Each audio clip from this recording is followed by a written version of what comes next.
Assalamualaikum warahmatullahi wabarakatuh. Terima kasih telah mengklik video ini dan selamat datang di Cerita Si Boy. Di segmen kali ini adalah segmen Urban Legend yang akan menceritakan cerita-cerita misteri maupun legenda-legenda urban di Indonesia ataupun di luar negeri. Sebelum memulai ceritanya, subscribe terlebih dahulu agar tidak ketinggalan cerita-cerita menarik di Catatan Si Boy. Dan semoga kita bisa memberikan cerita-cerita terbaik dan menyeramkan untuk kalian. Mari kita mulai ceritanya.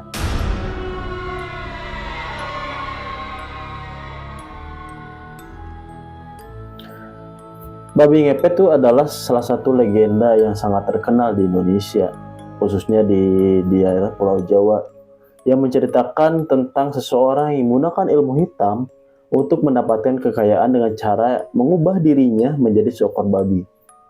Untuk menggali asal-usul babi ngepet ini, kita perlu menelusuri elemen-elemen sejarah, kepercayaan, dan budaya yang berkaitan dengan praktik pesugihan atau memperoleh kekayaan secara gaib yang ada dalam masyarakat Jawa. Pesugihan adalah praktik spiritual yang sangat erat dengan kepercayaan masyarakat Jawa, terutama di kalangan masyarakat desa. Dalam pesugihan, seseorang akan berupaya meminta bantuan kekuatan gaib atau makhluk halus untuk mendapatkan kekayaan, ketenaran, atau kekuasaan dengan cara-cara yang tidak bisa dijelaskan dengan logika biasa. Pesugihan itu merupakan bagian dari tradisi spiritual yang sudah ada di zaman kerajaan Hindu-Buddha di Indonesia.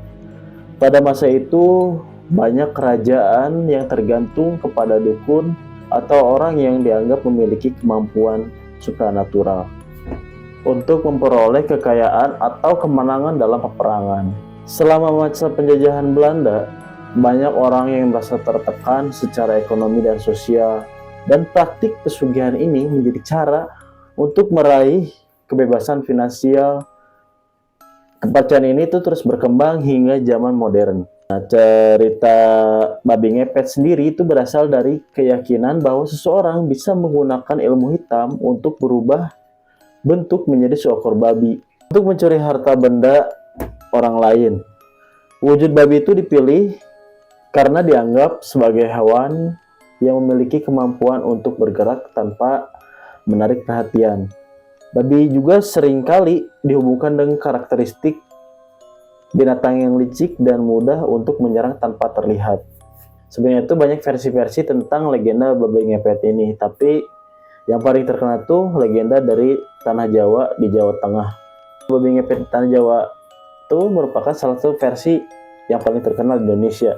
Menceritakan salah satu kisah pertama kali babi ngepet dipraktikkan oleh manusia. Saya akan menceritakan sebuah cerita yang awal mula ketika seseorang melakukan pesugihan babi ngepet. Nah, legenda ini tuh berlatar belakang di sebuah desa yang sangat terpencil di Pulau Jawa, di mana kehidupan bermasyarakat pada masa itu tergantung pada hasil bumi.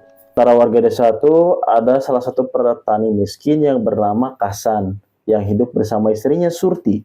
Kehidupan Kasan tuh penuh kesulitan dan ia tuh sering merasa iri melihat tetangganya yang kaya raya. Kasan tuh mulai berubah pikiran bahwa kerja keras tuh menurut itu mungkin tidak cukup untuk mengubah nasibnya. Dalam keputusasaan, ia mendengar tentang seorang dukun sakti yang bisa membantu menjadi kaya dengan cepat atau ilmu hitam. Nah, didorong dengan rasa tamak, Kasan tuh memutuskan untuk menemui dukun tersebut.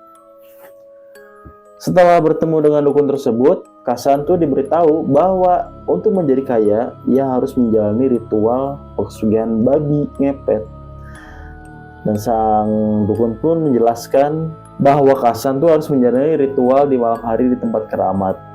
Ia akan diberi kain hitam dan mantra untuk mengubah dirinya menjadi seekor babi.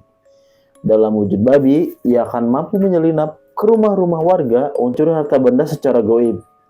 Namun ada syarat penting, yaitu istrinya tuh harus tetap menjaga lilin yang akan diberikan oleh dukun tersebut. Nah, lilin tersebut tuh adalah penanda nyawa Kasan atau suaminya dari Surti. Jika lilin ini padam, Kasan bisa terluka atau bahkan mati. Surti awalnya tuh menolak membantu suaminya, tetapi Kasan memaksanya dengan mengatakan bahwa ini adalah satu-satunya cara mereka keluar dari kemiskinan. Pada malam ritual, Kasan menggunakan kain hitam dan membaca mantra yang diajarkan oleh sang dukun. Dalam sekejap, tubuhnya tuh berubah menjadi seekor babi.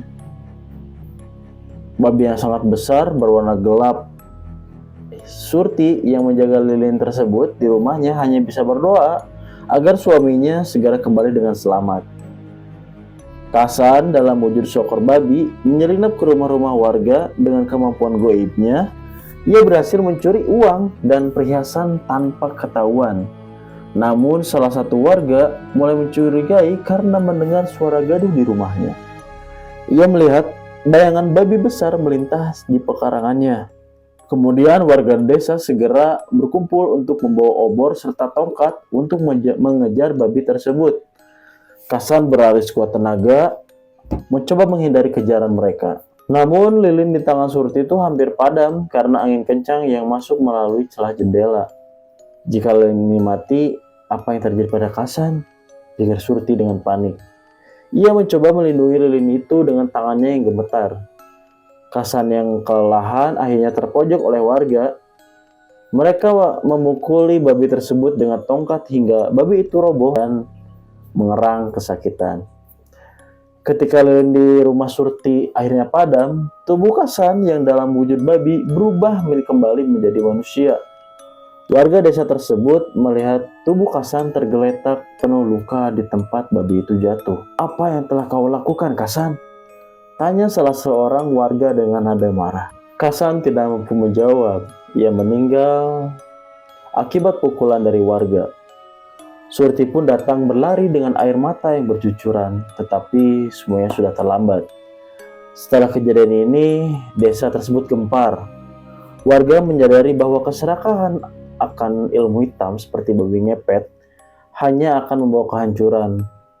Mereka menjadikan kisah Kasan sebagai pelajaran bagi generasi berikutnya agar tidak tergoda oleh cara-cara instan untuk mendapatkan kekayaan. Nah, kepercayaan terhadap dunia gaib dan ilmu hitam di Indonesia, terutama di daerah Jawa dan Sumatera itu sangat kuat. Hal ini tuh bisa dilihat dari banyak cerita rakyat yang berkisar tentang hubungan manusia dan kekuatan tak terlihat. Nah, babi ngepet ini tuh merupakan representasi dari kepercayaan ini, di mana seseorang bersedia melakukan sesuatu yang dianggap melanggar hukum atau moral untuk memperoleh kekayaan. Kepercayaan ini juga dipengaruhi oleh ajaran-ajaran yang datang dari luar seperti agama Islam, Hindu, dan kepercayaan lokal yang lebih tua. Dalam agama Islam misalnya, praktik pesugihan seperti babi ngepet itu dianggap sebagai perbuatan syirik atau menyekutukan Tuhan, dapat mendatangkan akibat yang sangat buruk. Meskipun babi ngepet itu dapat memberikan kekayaan secara instan, banyak cerita yang mengungkapkan bahwa ada risiko besar yang harus dibayar oleh mereka yang menjalani jalan ini. Dalam beberapa legenda, seperti legenda dari Kasan tersebut, cerita dari Kasan, mereka yang terlibat dari pesugihan babi ngepet ini tuh akan berakhir dengan kematian atau kehilangan jiwa mereka. Nah, ini berikut ini ada beberapa yang dijumpai dari cerita babi ngepet seperti cerita dari Kasan tadi, yaitu beberapa versi cerita ya. Yang terlibat dari pesugihan babi ngepet itu bisa kehilangan nyawanya, seperti Kasan tadi yang dipukul oleh masyarakat jika ritual ini dilakukan gagal atau jika lilin digunakan ritual itu padam. Dan konsekuensi secara fisik, orang yang terlibat dalam pesugihan babi ngepet ini tuh juga mengalami kehancuran spiritual ya, di mana dia merasa terasing dan tidak bisa kembali ke kehidupan yang normal. Dan ketika masyarakat itu mengetahui tentang seseorang yang terlibat dalam pesugihan, biasanya itu mereka tuh akan mengejar orang tersebut dan seringkali menghukumnya dengan mengusirnya dari masyarakat. Nah, legenda babi ngepet tersebar luas di beberapa daerah, tidak hanya di Jawa, tetapi di Sumatera, Bali, dan wilayah-wilayah lain di Indonesia. Meskipun asal-usul pastinya tuh sulit ditentukan karena cerita ini sudah ada sejak zaman dahulu. Sebagian besar masyarakat percaya bahwa kisah ini tuh berasal dari kebiasaan spiritual yang berkembang di masyarakat Indonesia. Selain itu, fenomena ini semakin dikenal dengan berkembangnya cerita-cerita mistis yang mengaitkan kejadian-kejadian aneh seperti hilangnya uang tanpa jejak atau terjadinya peristiwa-peristiwa ganjil yang sulit dijelaskan dengan akal pikiran. Orang-orang tuh mulai mengaitkan hal-hal tersebut dengan babi ngepet, meskipun pada kenyataannya kejadian-kejadian tersebut tuh lebih mungkin disebabkan oleh kejahatan biasa, namun dibumbui dengan unsur mistis oleh masyarakat. Cerita tentang babi ngepet tersebut tidak hanya berfungsi sebagai hiburan, tetapi juga sebagai pesan moral bagi masyarakat. Beberapa pesan moral tuh kita bisa ambil ya. Nah, babi ngepet ini tuh seringkali dihubungkan dengan keserakahan manusia yang mendapatkan kekayaan dengan cara yang tidak sah. Cerita ini tuh mengingatkan agar kita tuh tidak tergoda dengan oleh kekayaan yang diperoleh secara instan. Pesugihan atau cara-cara gaib seperti babi ngepet ini tuh menggambarkan bahaya tuh mengambil jalan pintas dalam meraih sesuatu hal karena bisa mendapatkan kerugian besar baik secara fisik atau spiritual. Masyarakat dalam cerita babi ngepet seringkali itu bertindak sebagai pengawas sosial yang menjaga norma moral. Mereka mengajarkan pentingnya bekerja keras dalam hidup dengan jujur. Nah, asal-usul babi ngepet merupakan gabungan dari mitos, kepercayaan, dan cerita rakyat yang berkembang dalam masyarakat Indonesia, terutama di Pulau Jawa dan Pulau Sumatera. Ceritanya itu berakar dari praktik pesugihan yang ada di berbagai budaya Indonesia, di mana orang mencari cara instan untuk memperoleh kekayaan dengan menggunakan kekuatan gaib. Ya, meskipun cerita babi ngepet itu lebih berfungsi sebagai peringatan akan bahaya keserakahan dan pentingnya menjalani hidup dengan cara yang benar dan penuh tanggung jawab. Jadi kalau misalkan pesugihan tuh ya ibaratnya kita tuh menggadaikan jiwa kita tuh ke makhluk tak kasat mata atau jin atau semacamnya lah. Nah, itu atas karena keserakahan kita sebagai manusia yang tidak bisa menyadari atau tidak bisa menerima keadaan kita sebagaimana mestinya. Kita harus, manusia tuh ya mungkin secara normal lebih melihat ke atas daripada ke bawah. Karena kalau misalnya kita harus melihat ke atas, mungkin kita akan merasa kurang, dan kalau kita melihat ke bawah dan rasa itu akan menjadi rasa syukur kita kepada Allah Subhanahu wa taala, Tuhan Maha Esa. Jadi poin di sini kita sebagai manusia harus banyak bersyukur. Mungkin Allah nanti akan memberikan rezeki yang lebih baik dan lebih halal dan lebih berkah untuk menjalani kehidupan kita di dunia. Ya, mungkin itu dari asal-usul dari babi ngepet dan cerita pertama kali babi ngepet itu ada. Dan sebagai peringatan kita agar lebih mendekatkan diri kepada Allah Subhanahu wa taala, Tuhan Maha Esa. Ya, terima kasih telah menonton catatan si Boy di Urban Legend kali ini, dan yang belum subscribe, ayo subscribe. Semoga kebaikan kalian dibalas oleh Allah Subhanahu wa taala.